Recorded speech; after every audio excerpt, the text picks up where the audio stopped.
Hello everyone, my name is Aarti and I welcome you to the CIS Top 20 Control series by Lean In Breaking the Barrier and is powered by Cyber Preserve. Today I'll be talking about the control number 9, which is limitation and control of network ports, protocols and services. So without any further ado, let's dive into the topic. All right, so as I said, I'll be talking about control number 9, which is limitation and control of network ports, protocols, and services.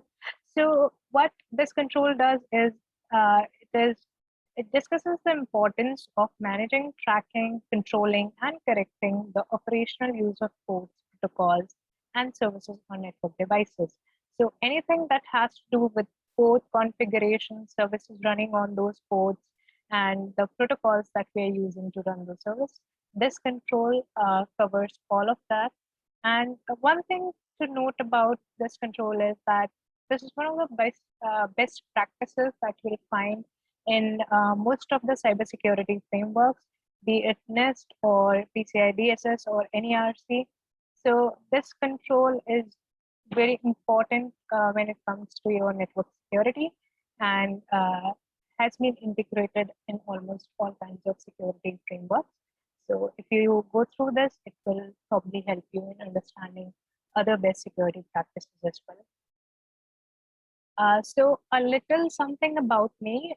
As I said, my name is Aarti and I am a cybersecurity analyst.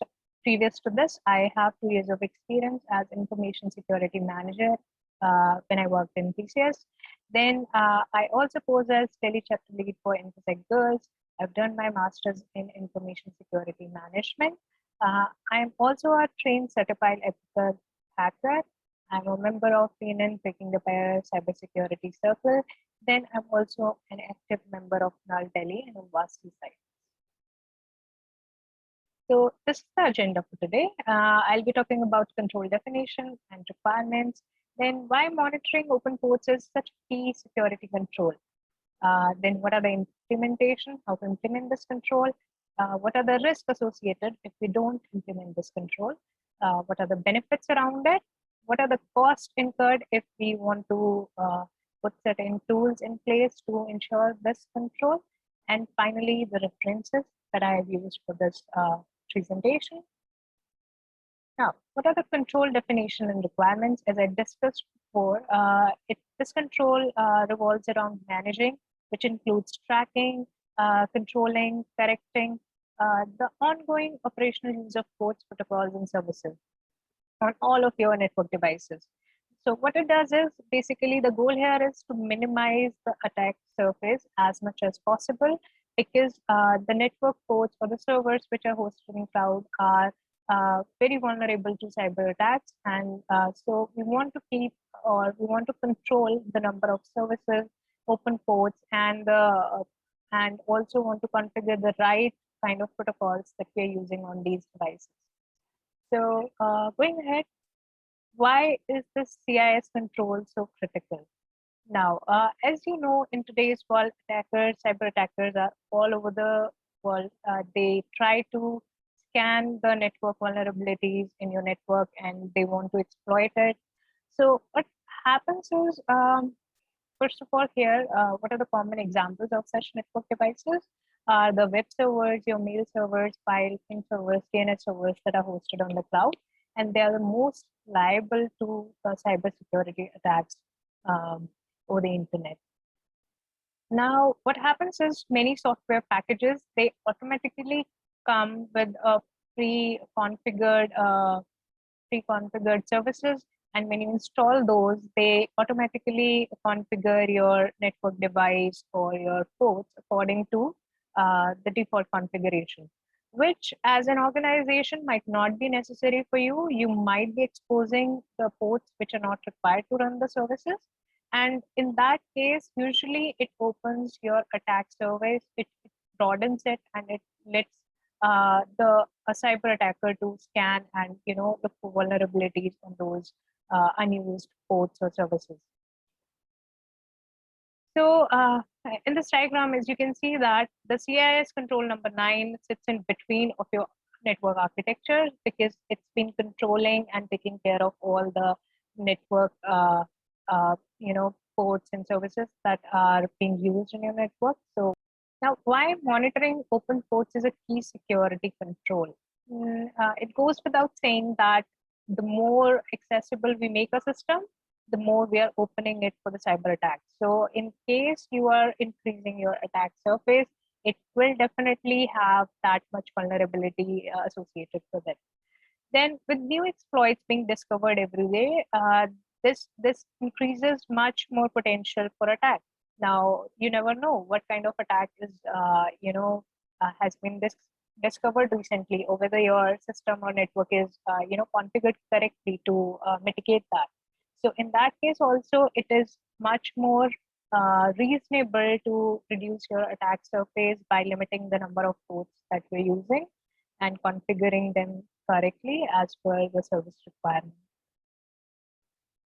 We also have to look at the protocols. So in case you are using a protocol for any service that you're running on a server or network device, then you should think about an alternate solution which is more secure and safe.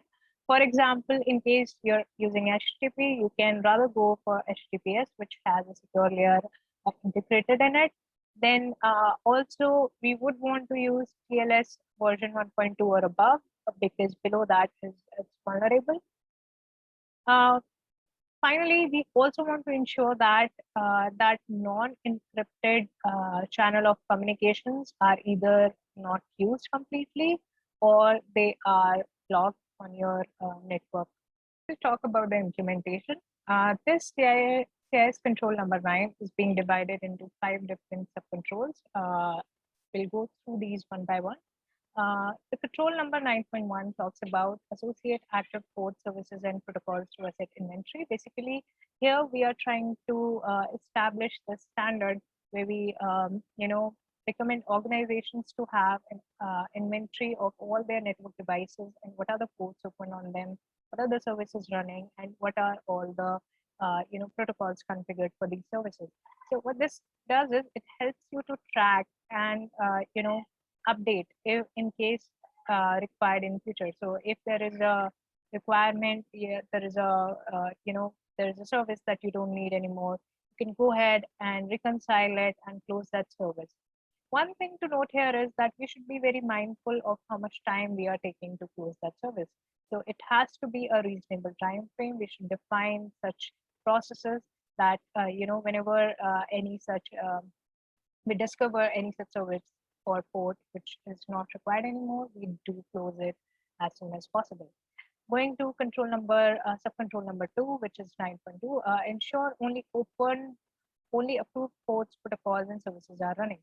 Again, so here we want organizations to establish a secure baseline of what ports and services are supposed to be running on each device. Now, what it does is it ensures that you are not opening any port, vulnerable port to the exposing it over the internet, or you're not running any service which might be vulnerable for your device. So when you have a baseline standard, you can go ahead and reconcile against it and see what are the right standards available and are you basically in line with that or not. To do so, we can use hardening guidelines and configuration management tools like Change Tracker. So this is very good in tracking what are the changes we are making in our baseline configurations. Then we can also use automated vulnerability scanning tools, which can automatically scan your network for any open vulnerabilities and inform you within the right time frame. Then subcontrol 9.3 talks about perform regular automated port scans. Now, with a secure baseline established, what we can do is we can perform regular automated port scans as well.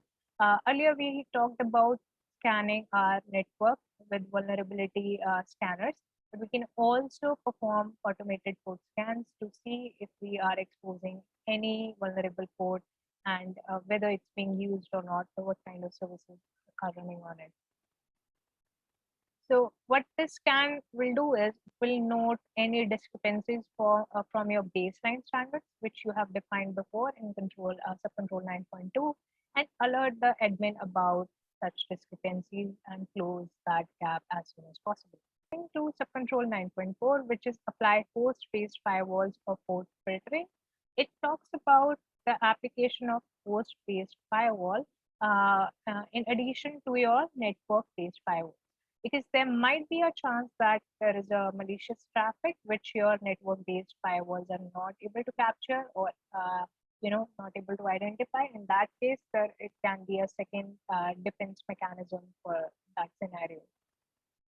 Coming to subcontrol 9.5, it talks about implementation of application firewalls. Again, it is a third set of firewall which we are talking about. It will also ensure your application level security uh, apart from your network level and your host-based firewalls. So to adequately mitigate risk, a layered perimeter or defenses, including application-aware firewall, should be implemented to block unauthorized access. So again, it can also take care of all the unauthorized access that might be taking place on your host or application.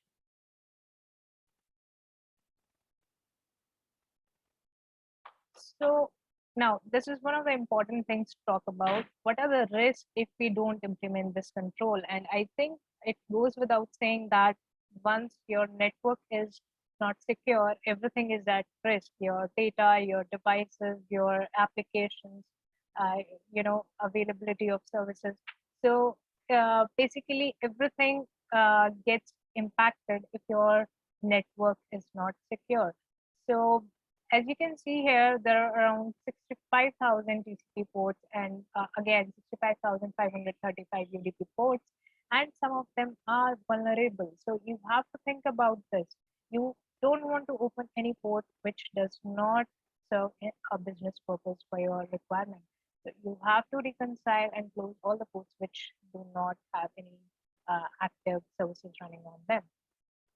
Some of the examples of these vulnerable ports are TCP port number 20, which connects to FTP server, and it has a lot of vulnerabilities, such as clear text authentication, which makes it easy for attacker with a packet sniffer to view username and password. So basically, we are not using the encryption. There is not an encryption layer on this particular FTP service, and so it exposes you to the spoofing, or I should say sniffing attacks. Then there is also another vulnerable port which we call telnet, which is port number 23. And again, it also sends the data in clear text, exposing your data to the external malicious attackers. Again, going ahead, there are some of the busiest ports which are very favorable for us. For example, port number 80, where we run the HTTP services and all the web-based traffic comes and goes through this port. So this is one of the most critical ports in your network infrastructure, but it also exposes you to a lot of cyber attacks. So what you can do is, instead of using HTTP, you can go for HTTPS, which is your port number 443. Again, it comes with a secure socket layer, and it helps you to have an encrypted channel of sending or receiving the data over the internet. So again, attacks on web clients that use port number 80 include SQL injection, cross-site request forgeries, cross-site scripting, and buffer overruns. So as I said, there is an alternative available for HTTP, and we can go for port number 453, which is HTTPS. The issue arises if no one notices the services that are running. No one may be monitoring them or keeping them up to date. Now, this is in line with our subcontrol number 9.1, where we talked about that every organization should have or maintain an inventory of such open ports and services running on them for each host in the network. Because if we don't know what we are exposing, what are the open ports, if we are not monitoring, then there is a chance that will never know what are the vulnerabilities on our network and what we are exposing for attackers to take leverage of. So this is something you can only take care of when you have a control list, a complete list of for a complete inventory of your host and ports, open ports running on them. Talk about the benefits. Uh, So I've been talking about the benefits of this control for this entire presentation. Still, I would like to, highlight some of the key points. There's a line I really like, which I have pasted here. Um, a well-run secure network does not expose any service without a reason. So I think this is a very important thing to remember, that if if your network is secure, then you must ensure, or you have ensured, that there is not a single service which is running there without any reason. Again, so that is the gist of this control, that we should always look at what are the services that we are running. Are they actually required? What are the ports that we have left open? Are they actually required? Is there any alternate to that? What are the protocols we are using, or is there any alternate protocol which is more secure that we can implement? So these are the things that should always come to our mind when implementing this control. Now, few of the benefits are that it reduces your attack surface. Again, if your attack surface is less, there are less chances for an attacker to find vulnerabilities on your network and to initiate any attack. So that's pretty straightforward. And then it also gives specific recommendations for avoiding risk. So this control not just comes with the guidelines, but it also gives you a lot of recommendations on what you can do and how you can manage it. For example, having a list of inventory, or implementing host-based or application-based firewalls. So these are the things that this control highlights, and which can help you in securing your network. Now, I have made this list of port scanning tools. Some of them are, I think most of them are free, and you can go ahead and run those and experiment with it.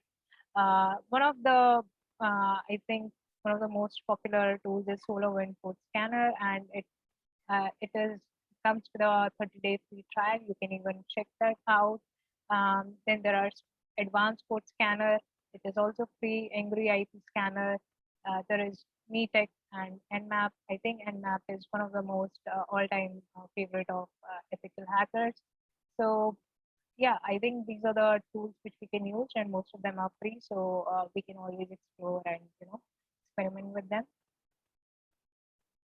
Apart from that, we should also think about the vulnerability scanning tools, because anytime if we have a vulnerability scanner running in the background, it has the power to go ahead and check all the open vulnerabilities in your network and inform you in the real time. So what are the available options? I think Nessus is one of the most popular vulnerability scanners available in the market. Comes at a price of $2,990. This is an entry level price I've mentioned here. Then there is IBM Security QRadar, which is also free for only 14 days. You can try that out as well. There are two Suite versions available. One is community and one is professional.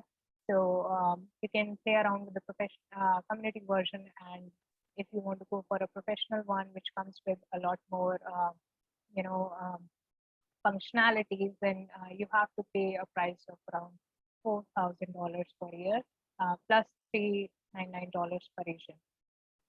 Then there is also Insight PM, which comes at a cost of $22 per asset. So these are the security tools which you can play around with. There are community versions available for most of these tools, and you can at least try it out on your own. Okay, so these are some of the references which you can go ahead and check out, and I've had a lot of fun reading these and going through these, so maybe it will help you too. Okay, so with this, we come at the end of this control. Thank you for staying tuned till now, and I hope this presentation helps you in understanding control number 9 and the importance of implementing this control. Thanks again. Have a nice day.